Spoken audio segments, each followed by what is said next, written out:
Jadi, kalau kalian seorang INTJ dan bingung mau kerja bidang apa gitu kan, mau nyari koneksi bingung, mau nyari kerjaan maksimal umurnya 25, yang umurnya 25 ke atas sudah nggak butuh makan gitu kan. Nah, kalian bisa banget teman-teman jadi ethical hacker ataupun jadi cyber security. Karena skill kalian di sini akan digunakan tanpa memandang tinggi badan 160 cm. Oke? Pernah nggak sih kalian ketemu orang yang super misterius, penyendiri, cerdas, bahkan kelihatan arogan? Tapi kalau mereka udah ngobrol, mereka bakal ngejelasin secara detail dan bakal bikin kalian mikir gini, oh iya juga ya. Mereka bakal bikin kalian mikir keras. Ya, mereka adalah orang-orang yang dianggap arogan, dianggap gak punya empati, terlalu logis, terlalu skeptis, dan sulit bersosialisasi. Tapi, di balik sifat-sifat itu, inilah yang menjadikan mereka lebih cocok bekerja sebagai cyber security atau ethical hacker. Mereka ini adalah INTJ, si mastermind dalam MBTI. Dan hari ini kita bakal bahas kenapa sih INTJ itu secara alami cocok banget buat kerja di bidang hacking ataupun cyber security.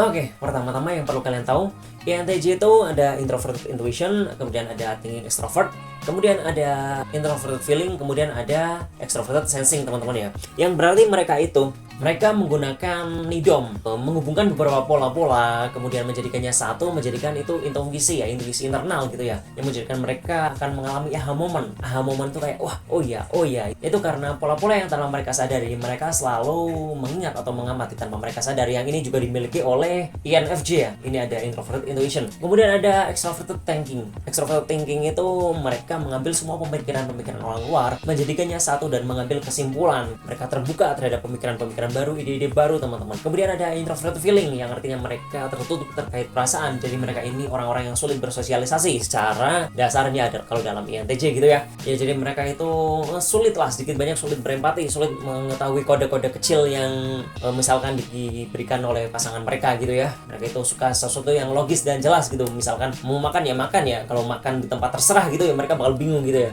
Ya yang kemudian ada extroverted sensing. Mereka itu kurang peka dengan keadaan sekitar gitu. Ini juga INFJ banget. Jadi mereka itu hidup di dalam pemikiran mereka teman-teman. Itu sama banget sama INFJ ya. Fungsi inferiornya ya extroverted sensing. Jadi mereka nggak kuat kalau terus-terusan terpapar dunia luar secara langsung gitu ya. Mereka suka merenung ataupun berefleksi. Oke, back to the topic. INTJ ini mereka dikenal sebagai pemikir strategis, problem solver, dan visioner yang bisa melihat pola di balik kekacauan. Oke, tapi di balik pemikir strategis, problem solver, dan visioner, ini dari poin yang di atas teman-teman ya, yang introverted intuition, extroverted thinking, introverted feeling, dan extroverted sensing, yang menjadikan mereka dibenci banyak orang ya. Yang pertama ada terlalu logis dan skeptis ya, jadi mereka tuh sulit percaya sama orang, kecuali ada data dan fakta. Sebenarnya ini baik banget ya. Skeptis dan logis itu artinya mereka tuh gak gampang percayaan gitu lah sama opini-opini orang atau tindakan orang sebelum mereka mengetahui data dan fakta yang sebenarnya. Misalkan atau berita-berita terbaru gitu lah. Jadi mereka tuh yang selalu mempertanyakan, oh apakah itu benar, apakah itu salah gitu ya. Ini sebenarnya bagus banget sih teman-teman. Terutama jika kita menghadapi sosial media ya, yang dimana sosial media itu selalu memberikan ombak opini gitu ya. Jadi kita jangan sampai tergiring oleh ombak sosial media, yang mana biasanya narasi-narasi dan buzzer-buzzer selalu banyak banget yang nyerang gitu kan, selalu membawa opini-opini yang belum diketahui apakah itu fakta. Jadi ini sebenarnya sikap yang ada bagusnya sih skeptis itu teman-teman. Oke, sekarang yang kedua, misterius dan tertutup. Ya jadi INTJ itu mereka jarang banget berbagi soal perasaan dan pemikiran gitu ya. Ya mungkin sebenarnya tuh nggak terlalu tertutup sih. Mungkin mereka tuh cuma belum menemukan tempat yang pas gitu buat cerita orang-orang yang paham gitu kan. Jadi daripada lama-lama ngejelasin dan mereka nggak paham malah INTJ-nya bingung sendiri gitu kan, yaudah lebih baik gak usah diceritain aja, yang penting mereka ngelakuin gitu ya. Dan ini bakal gue bahas di poin keempat ya, hubungannya kalau misalkan nggak cocok sama orang. Oke, yang poin ketiga, overconfidence dan perfectionist ya, sama kayak NFJ lah, mereka tuh perfectionist gitu ya. Artinya mereka tuh mikir mungkin ada cara yang lebih efisien dilakukan gitu kan, percepat suatu proses untuk mencapai hasil. And then yang poin keempat, ini yang mungkin bakal bikin orang ngerasa wah ini orang sombong banget ya. Yang poin keempat adalah lelah dengan kebodohan. Oke, misalkan si INTJ ini ngejelasin sesuatu ke temennya dan temennya itu nggak paham-paham gitu kan ya, dia dikasih tahu nanya lagi gitu kan. Nah ini yang akan membuat INTJ itu gampang capek teman-teman, karena dia ya overwhelmed gitulah kalau mau ngejelasin sesuatu ke orang yang nggak paham itu kan, malah pusing gitu ya, malah emosi sendiri. Dan INTJ itu yang paling anti sama emosi, karena bukannya dia sosokan logis atau gimana, tapi kalau INTJ mereka berhubungan dengan orang yang emosional, yang artinya mereka penuh perasaan gitu ya, itu mereka capek teman-teman, karena di bidang mereka tuh pemikirannya, kalau mereka ngungkapin perasaan tuh langsung capek gitulah intinya. Kecuali tapi menggunakan media digital gini kan, ada skrip dan mereka sendirian, artinya mereka benar-benar menuangkan apa yang ada di pikiran mereka dan apa yang ada di perasaan mereka, teman-teman. Oke teman-teman, nah itu dia 4 poin yang bikin INTJ nggak disukai gitu ya, bahkan dibenci. Dan sekarang gua bakal ngejelasin kenapa dari keempat poin itu malah ngejadiin si INTJ ini cocok banget buat bekerja di bidang cybersecurity atau penetration testing atau ethical hacking, teman-teman. Oke, langsung aja simak kali ini. Oke, yang pertama, mereka itu punya pola pikir kayak ethical hacker, teman-teman. Kayak tim-tim ofensif gitulah. Dia tuh ngelihat sesuatu berdasarkan pola dan sistem, teman-teman. Polanya tuh dilihat. Jadi si INTJ ini, teman-teman, dia tuh nggak cuma lihat dari apa yang terlihat, dia juga melihat dari apa yang ada di belakang layarnya, teman-teman. Jadi dia tuh mengulik gitu ya, bukan cuma apa yang terlihat tapi juga apa yang tersirat, teman-teman. Dan di dalam dunia cybersecurity ini merupakan hal yang sangat penting, teman-teman, karena INTJ dapat mengidentifikasi bug, kelemahan sistem, dan ketidakaman di dalam sistem tersebut, teman-teman.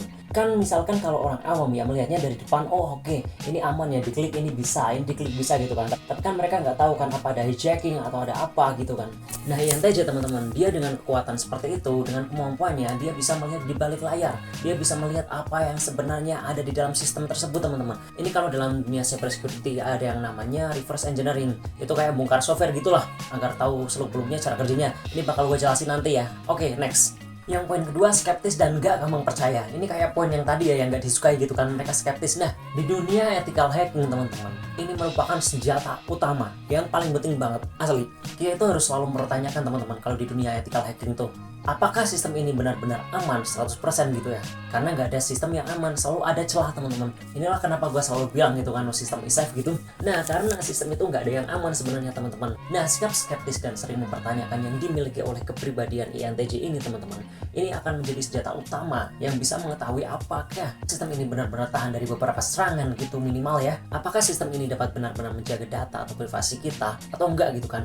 Misalkan dia melakukan suatu pentester, teman-teman, penetration testing gitu ya. Dia bisa masuk ke program seseorang. Nah, dia bakal berpikir, oh oke, gue bisa masuk ke sini. Jadi gimana hacker bisa masuk ke sini juga? Apakah dia bisa pakai cara-cara yang lain juga? Nah, dia tuh bakal mikir sampai ke situ, teman-teman. Sangat kompleks ya, karena sangat perfeksionis. Dan kembali lagi itu merupakan satu hal yang baik di bidang cybersecurity, teman-teman.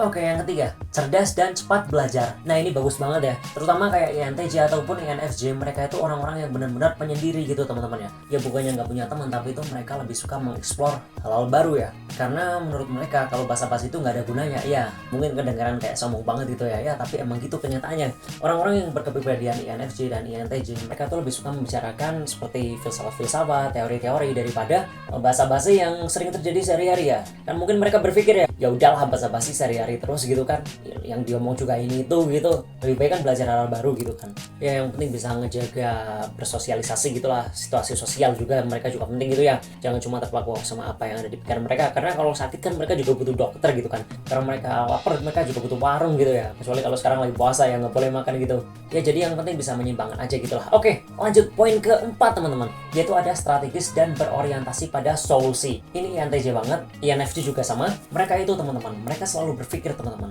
gimana misalkan ada permasalahan ya udah dicari solusinya aja, nggak usah diperdalam masalahnya gitu loh. Karena dunia ini terus berjalan, teman-teman, dan bukannya mereka tuh melelehkan hubungan sosial gitu ya, tapi kan kalau ada solusi ya udah pengennya tuh cepet aja langsung ya. Misalkan ada masalah ya udah selesaiin, kita belajar hal baru lagi, mengeksplor hal baru lagi gitu ya. Mereka tuh harus melihat solusi, karena apa, serangan hacker itu semakin lama mereka semakin berkembang, mereka mempunyai inovasi-inovasi terbaru untuk memecah belah sistem kita, teman-teman. Jadi orang yang berfokus pada solusi, mereka akan lebih tahu apa yang mereka butuhkan, apa yang bisa ngejaga sistem mereka. Jadi INTJ itu nggak cuma belajar-belajar ya, tapi mereka tuh bisa memecahkan masalah kompleks dengan sistematis. Ini merupakan hal yang sangat penting banget, teman-teman. Nah, kalau kalian INTJ dan tertarik sama dunia ethical hacking ataupun cybersecurity, gue saranin kalian cocok banget jadi ethical hacker, teman-teman. Nah, apa itu ethical hacker? Ya mudahnya ethical hacker itu sebenarnya kayak hacker ya. Kalau ngomong hacker tuh pasti berpikirnya yang jahat gitulah, padahal yang jahat itu namanya black hat hacker gitu ya. Tapi sebenarnya ya ethical hacker tuh mereka juga hacker yang bekerja buat perusahaan gitu ya. Jadi tugas mereka itu, mereka mencari celah di sebuah perusahaan sebelum celah itu diserang oleh black hat hacker. Nah, sekarang adalah beberapa skill yang cocok untuk INTJ di dunia cybersecurity. Yang pertama gue udah jelasin, ada penetration testing, teman-teman. Cocok banget. Yang kedua ada reverse engineering, yang udah gue bilang tadi ya. Jadi dia tuh kayak ngebongkar software buat mengetahui cara kerjanya tuh gimana. Ini benar-benar membutuhkan ketelitian dan detail yang mendalam, teman-teman. Jadi ini cocok banget buat INTJ yang berpikir secara sistematis dan kompleks. Oke, yang ketiga ada kriptografi. Ya, gue rasa semua cyber security itu wajib belajar kriptografi gitu ya. Sekarang untuk kriptografi itu penting banget lah, pokoknya itu pengamanan kode gitu ya. Dan yang keempat ada malware analysis. Dia mengetahui cara kerja virus, teman-teman. Nah, ini penting banget kan. Jika kita mengetahui gimana cara virus bekerja, kita bisa mengetahui gimana cara kita memproteksi diri kita sendiri. Yang seperti gua selalu bilang ya, channel ini bukan channel hacker tapi channel gimana cara melindungi data kita dari serangan black hat hacker. Oke? Jadi, kalau kalian seorang INTJ dan bingung mau kerja bidang apa gitu kan, mau nyari koneksi bingung, mau nyari kerjaan maksimal umurnya 25, yang umurnya 25 ke atas sudah nggak butuh makan gitu kan. Nah, kalian bisa banget teman-teman jadi ethical hacker ataupun jadi cyber security. Karena skill kalian di sini akan digunakan tanpa memandang tinggi badan 160 cm, oke? Dan ini bakal menjadi pilihan terbaik buat kalian teman-teman. Dunia digital butuh orang-orang yang bisa berpikir jauh ke depan, menganalisis kelemahan, dan menyusun strategi pertahanan yang kuat. INTJ, dialah mastermind di balik semua ini. Nah, sekarang gue pengen tanya, apakah kalian seorang INTJ atau kalian punya kenalan seorang INTJ di luar sana, teman-teman? Kalau ada langsung aja tulis di kolom komentar, teman-teman, karena gue pengen banget ngomong sama INTJ di luar sana, teman-teman. Gimana cara berpikir mereka dan lain-lain. Oke, dan kalau kalian suka video ini, jangan ragu buat klik like, comment, share, and subscribe biar nggak ketinggalan info-info seputar ethical hacking, cyber security, teknologi, gaming, dan lainnya. And gue Raven Stasya because no system is safe.